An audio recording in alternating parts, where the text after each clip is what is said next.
There is a brass bell over the door of Halloran and Carus Drugs, and for 45 years it has rung for every soul who walked in off Main Street.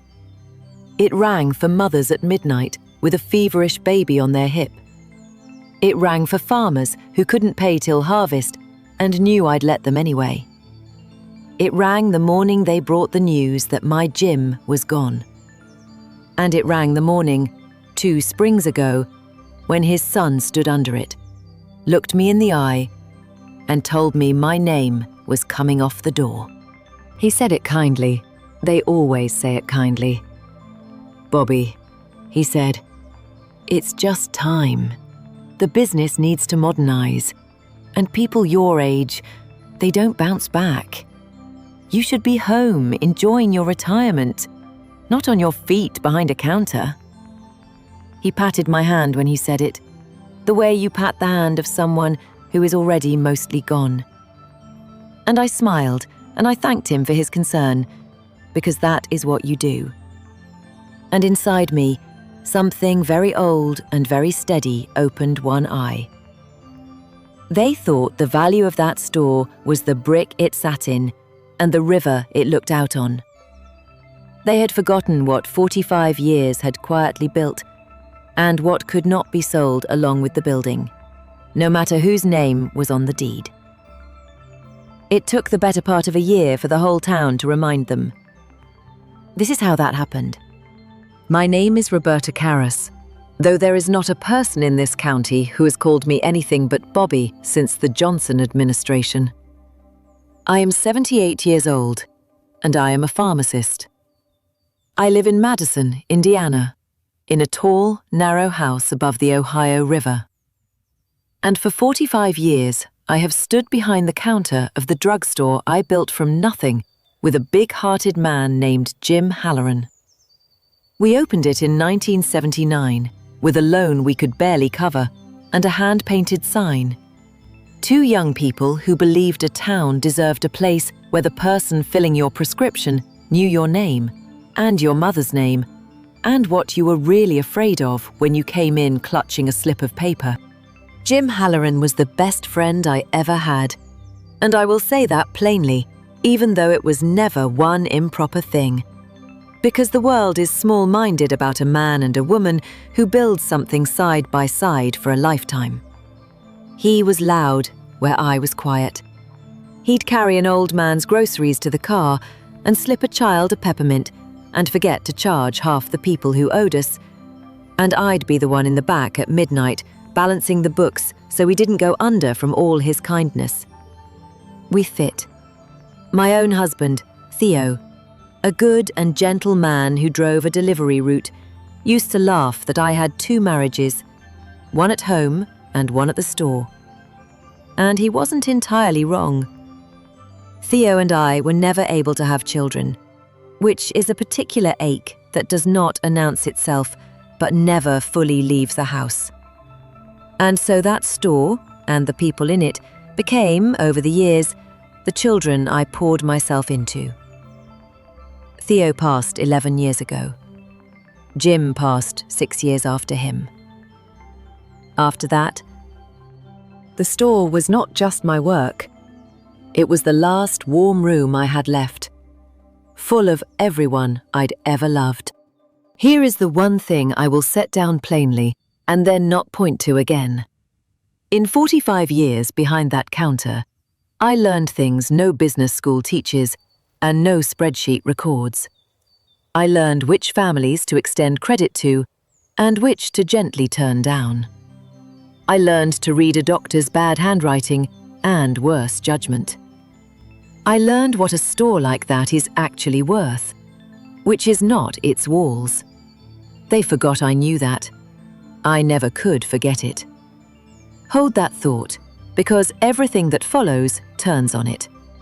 Let me tell you what 45 years behind a counter actually looks like, so you'll understand what they were really trying to throw away. It looks like a flooded spring in 1997, when the river came up over the bottom roads, and a diabetic farmer named Earl Boyce was stranded out past the bridge with no insulin. And Jim and I loaded a cooler into my old wagon, and drove the long way around through 2 counties to get it to him, and never sent a bill. It looks like a winter night when a young mother stood at my counter shaking because her baby's seizure medicine had gone out of stock at every chain within 50 miles. And I stayed until 2 in the morning, compounding it by hand from the raw components, the way they don't teach the young ones anymore, so that child could sleep safe. It looks like a green ledger I kept under the register for the families who couldn't pay till the crops came in or the disability check cleared. And how not one line of it was ever written down where the bank could see. Because some debts are between you and your neighbor and God. That is the work. That is what a store like ours is. It does not show up on any balance sheet, and it is the only thing that was ever truly worth anything. The man who told me my name was coming off the door is named Nolan Halloran, and he is Jim's only son. And I have to tell you about him fairly, because I half raised the boy, and I love him still. God help me. When Nolan was small, Jim and I practically kept him in the back room of that store. He did his homework on the compounding counter. He rang that brass bell 1,000 times just to hear it. When Jim's wife passed young, I was the one who taught Nolan to tie a tie for the funeral. And I was the one he called from a parking lot at 2 in the morning the night he wrecked his first car, too scared to call his grieving father.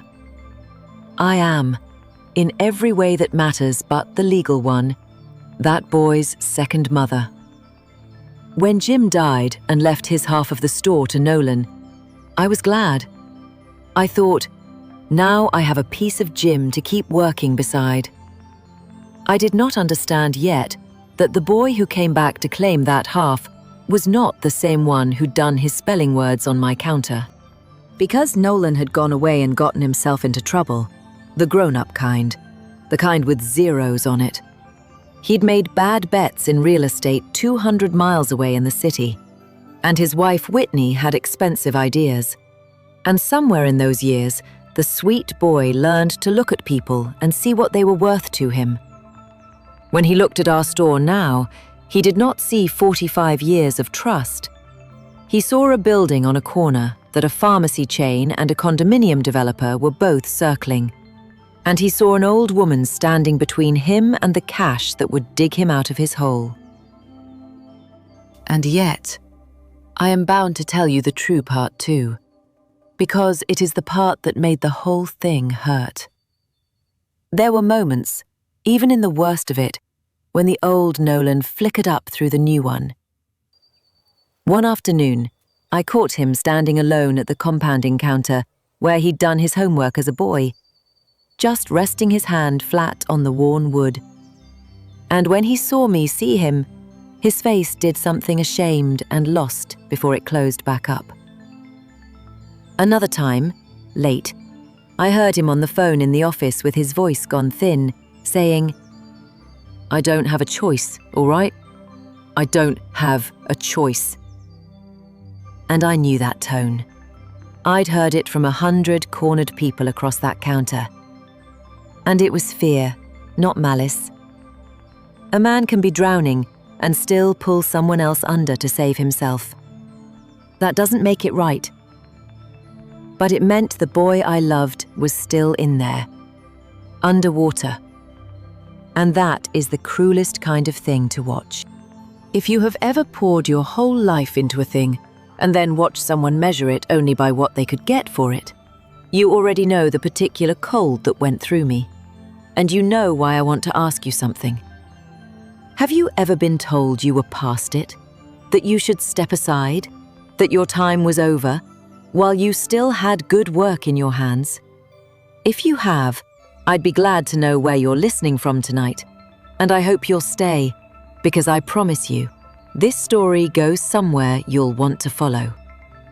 But let me get back to it, because the first real cut had already landed, and it was a deep one. It started, as these things do, dressed up as kindness and good business sense. Nolan came in on a slow Wednesday with a young man in an expensive suit and called it a consultation about the future. He talked about modernizing. He talked about my stepping into an advisory role, which is a phrase that means sitting in a chair where you cannot reach anything. He had brought, he said, a generous offer to buy out my half of the store outright, so I could finally rest. The number on the paper was about a third of what my half was worth, and he slid it across the counter where I had filled 2 generations of this town's prescriptions. And he said, "Be realistic, Bobbie. At your age, what are you going to do? Run it another 20 years? I looked at that number a long moment. And what was loudest in me was not the insult of the dollars. It was the picture that rose up of the county nursing home out on Cragmont Street, where every Friday for 30 years I had carried a tray of medications in myself, calling the residents by name, sitting a minute with the ones whose families never came. Miss Ardith, who was 96 and thought I was her sister. Old Tom Reedy, who only took his heart pills if I was the one who handed them to him. If Nolan sold the store and the chain or the developer took over, those people became line items, and the part of them that a person still knew by name would go dark. That, not the money, is what made me set the pen down. I told Nolan I'd think about it. He did not like that any better than his father would have liked a slow customer. And I watched a flicker of real irritation cross his face before he smoothed it over. That flicker told me more than the contract did. It escalated the way these things escalate, one reasonable-sounding step at a time.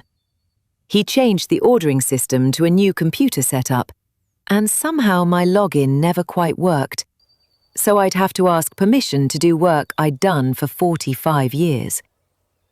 I remember standing at that terminal with a customer waiting, a customer I'd known since she was in pigtails, and having to call across the store, "Nolan, honey, it's locked me out again." And hearing him say, just loud enough, "It's all right, just let one of the kids handle it." And the heat that climbed up my neck. He hired 2 young clerks who were perfectly nice, and who'd been told, I could see it in how they hesitated around me, that the old lady was being eased out and shouldn't be given anything important. They'd take a question to him that I'd been answering before their parents were born. He started telling customers, with a sorrowful little shake of his head, that Bobbie's slowing down. It's sad to see. That's why we're bringing the store into the modern age. He was building a story about me, brick by careful brick. And the story was that I was finished, so that when he finished me off, the town would only nod and call it a mercy. Whitney did her part. She'd come in and find things to correct. Sweetly. Always sweetly. "Did you double-check that, Bobbie? You seem a little flustered." "Nolan, hun, did you notice she rang that up twice?" I had not rung it up twice, but I had spent 45 years watching people build cases against the elderly, and I knew exactly what she was doing. It looks like worry. It is built out of worry's lumber. But what it is, underneath, is an eviction notice for a person's whole life. There was one person in that store who never once treated me like a relic, and I want you to remember him, because he matters before the end. The serious young technician, Diego Salas, 26 years old, the first in his family to finish college. Quiet, careful, good at the work. Nolan had hired him, but Diego had attached himself to me from the first week, trailing me like Nolan once had, asking the right questions, staying late to watch me compound.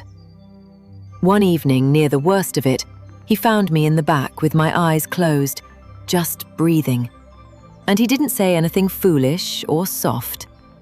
He said, "Miss Bobbie, whatever they're saying, I've watched you work.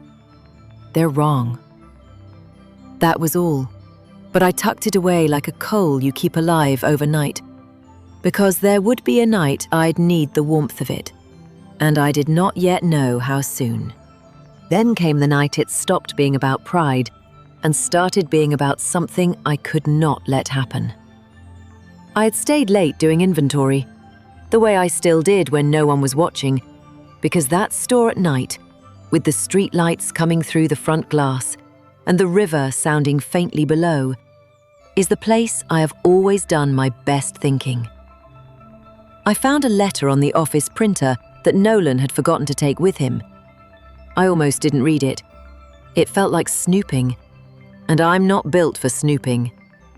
But Jim's name was on the letterhead recipient line, our store's name, and so I read it, standing under the fluorescent light at near 11 at night. And I felt the floor of 45 years tilt under me. It was from the developer. It laid the whole thing out. Nolan was not modernizing anything.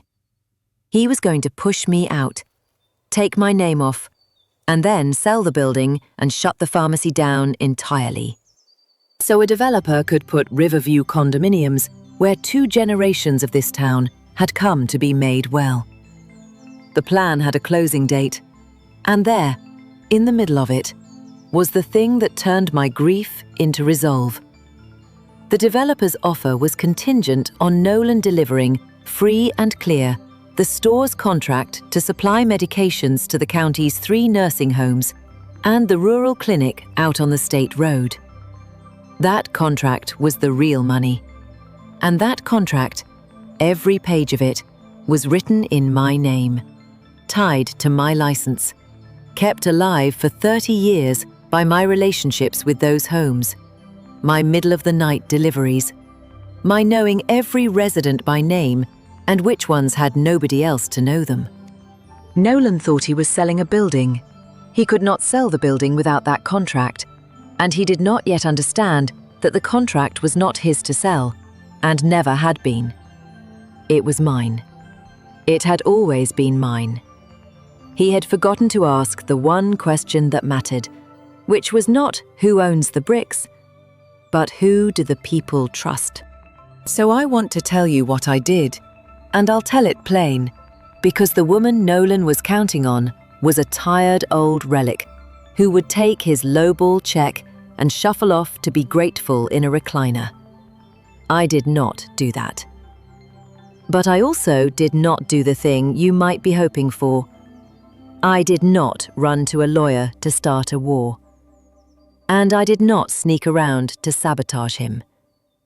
I did something quieter, and, I have come to believe, much harder. I decided to let the truth stand up in the daylight, in front of everyone. And I decided to trust the 45 years. Because here is what Nolan had not counted on. To shut down the pharmacy and build his condominiums, he needed the town council to rezone our corner. And a rezoning, in a town like Madison, means a public hearing, means everybody, means the whole town in folding chairs in the courthouse basement on a Tuesday night. He had scheduled it, confident, certain the town would yawn and let a tired old store become something shinier. He had spent months telling everyone I was finished. He had never once considered that the town might be asked, out loud, in public, whether they agreed. I am not going to pretend the days before that hearing were easy, because they nearly broke me. And a story that hides the breaking is a lie. Nolan was good at his campaign. He'd been at it for months, and people are busy. And a sad story about a kindly old woman who can't keep up is an easy story to believe. I'd go into the diner on the corner for my Tuesday meatloaf, the way I have for 30 years, and feel the room go careful around me, conversations dropping a notch, somebody patting my arm a little too gently.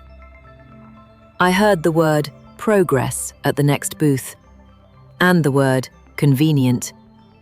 And a woman I'd given free cough syrup to all one hard winter said, not unkindly, "Well, a body does have to slow down sometime, Bobbie." I'd drive home up the hill and let myself into my tall, empty house over the river, and the worst voice in me would whisper the thing I was most afraid of. Maybe he's right. Maybe you are past it. Maybe 45 years is enough and you're just a stubborn old woman clinging to a counter because you've got nothing else and nobody waiting at home. I want you to know, I believed that voice for whole hours at a time in the dark. Being told you're obsolete by someone you raised is a poison that finds the softest place in you and settles there.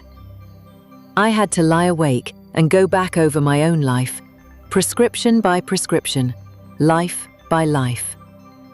Earl Boyce and the seizure baby, and Pearl's Walter, and 1,000 more. And remind myself of every single one until I knew again what I knew.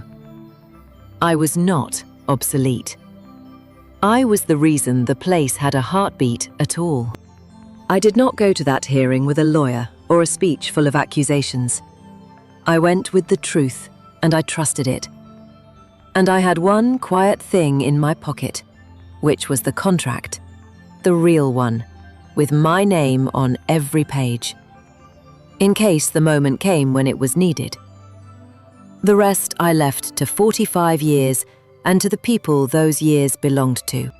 The night before the hearing, when the doubt was at its worst, I did the only thing I knew to do. I drove out to the county home on Cragmont Street, past visiting hours, and the night nurse let me in because, of course, she did. I sat with Miss Ardiff, who is 96 and thought I was her sister, and I held her papery hand while she told me a story about 1946 that she has told me 40 times and that I love every time. And somewhere in the middle of it, the doubt just went out of me, like a fever breaking.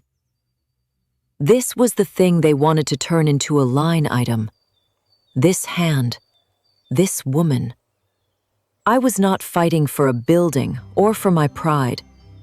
I was fighting so that the last people in this county who have nobody would still have somebody who knows their name.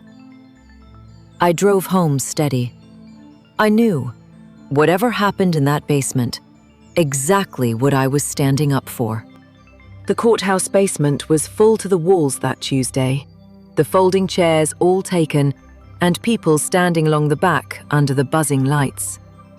Nolan stood up first, all polish and a slideshow on a screen, and he made his case like a man who'd practiced it in the mirror.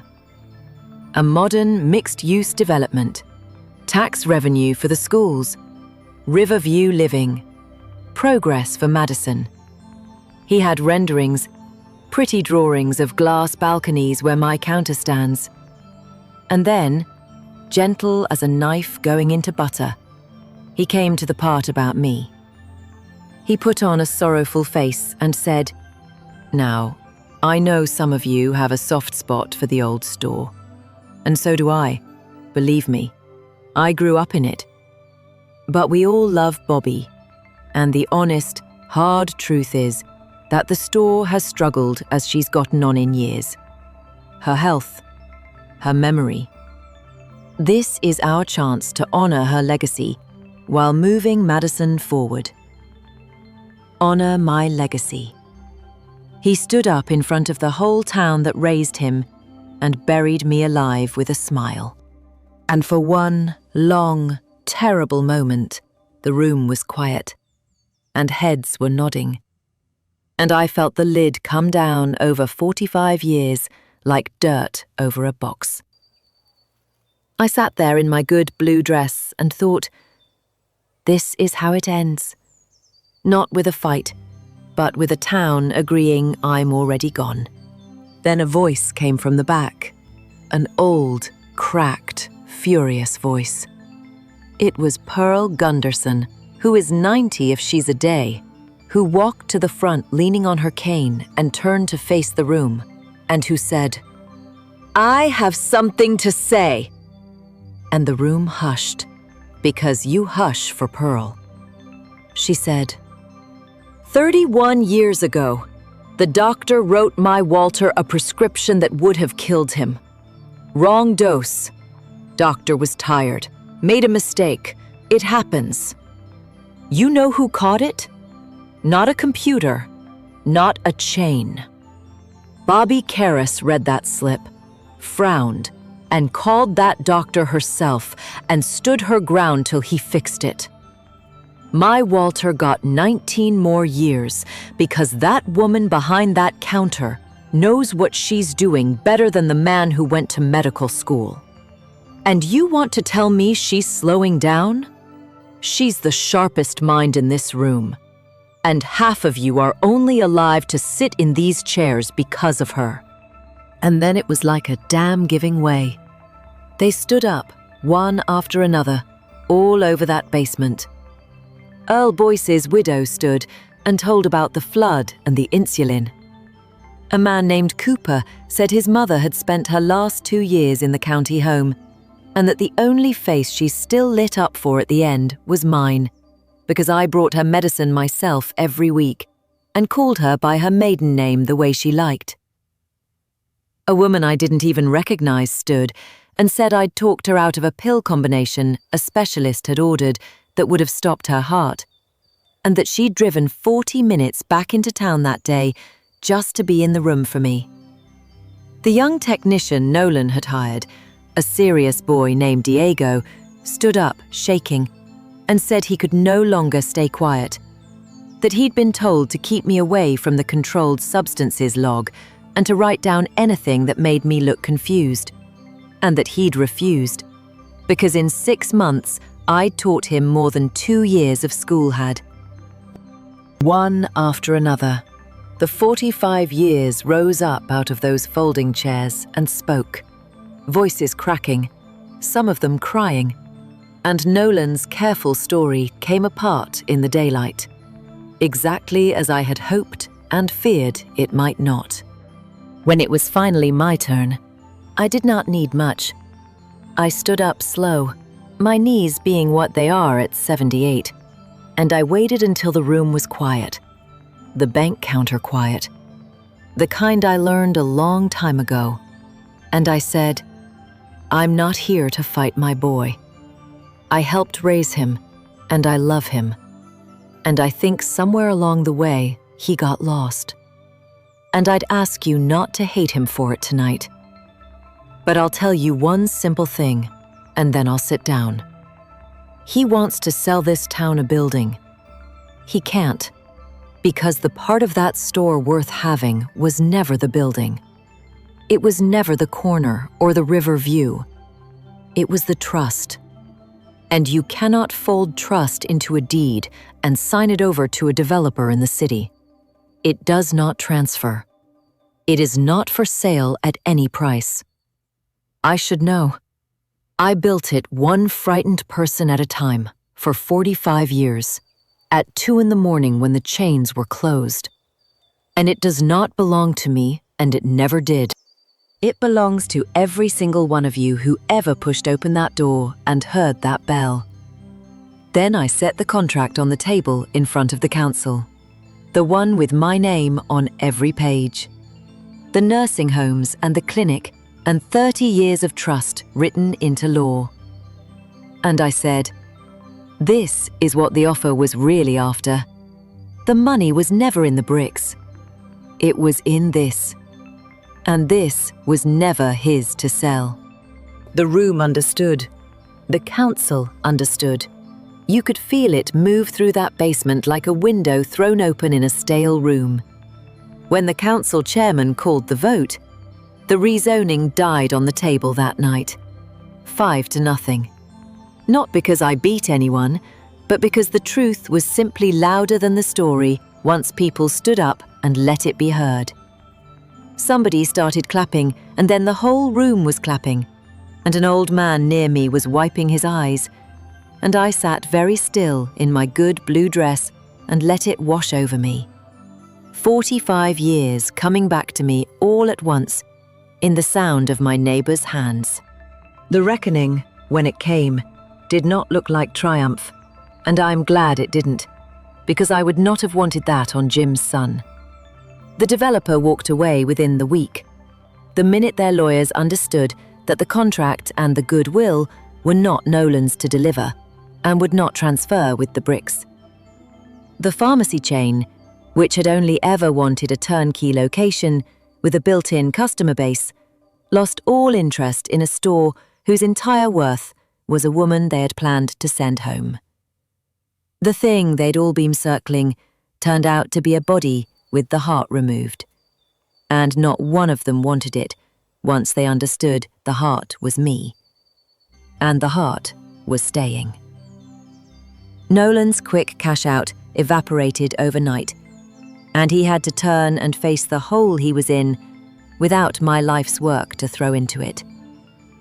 I did not gloat. I did not press charges over the logbook or the lies. He was Jim's boy, and he was drowning. And a person can do a cruel thing because they are afraid and still be worth saving. I bought out his half instead, at a fair price, a real one, fair to him even after everything, because I will not become the thing that hurt me. The bank in town, the same one that had carried Jim and me in 1979, carried me again, and did it gladly, because a banker named Cliff Ostrander remembered that I'd sat up with his wife's mother's medications through her last illness and never charged a cent past cost. It left me with the whole store and a mountain of work at 78, which is the best problem I have had in years. And then I did the part that mattered most to me. I made Diego, that serious, shaking boy who stood up when it cost him everything, my apprentice and my partner in training. I am teaching him the way Jim and I taught each other, the green ledger and the midnight compounding, and the art of reading not just the prescription, but the person holding it. All the things no school teaches, so that when I finally do step away from that counter, on my own 2 feet and in my own good time, the bell over the door will keep ringing for this town long after I'm gone. Some evenings, locking up, I half expect to hear Jim laugh from the back, and I think he'd be glad. We built it so it could outlive us. For a while there, I forgot that was the whole point. Nolan came to see me after. He stood under the bell where he'd told me my name was coming off the door, and this time he couldn't look at me, and he said he was ashamed, and that he hadn't meant for it to go where it went, and that the debt and the fear had made him into someone he didn't recognize. And I believe that's true. I have watched fear turn good people into strangers across that counter for 45 years. I told him the only thing I had to tell him. You're still Jim's boy.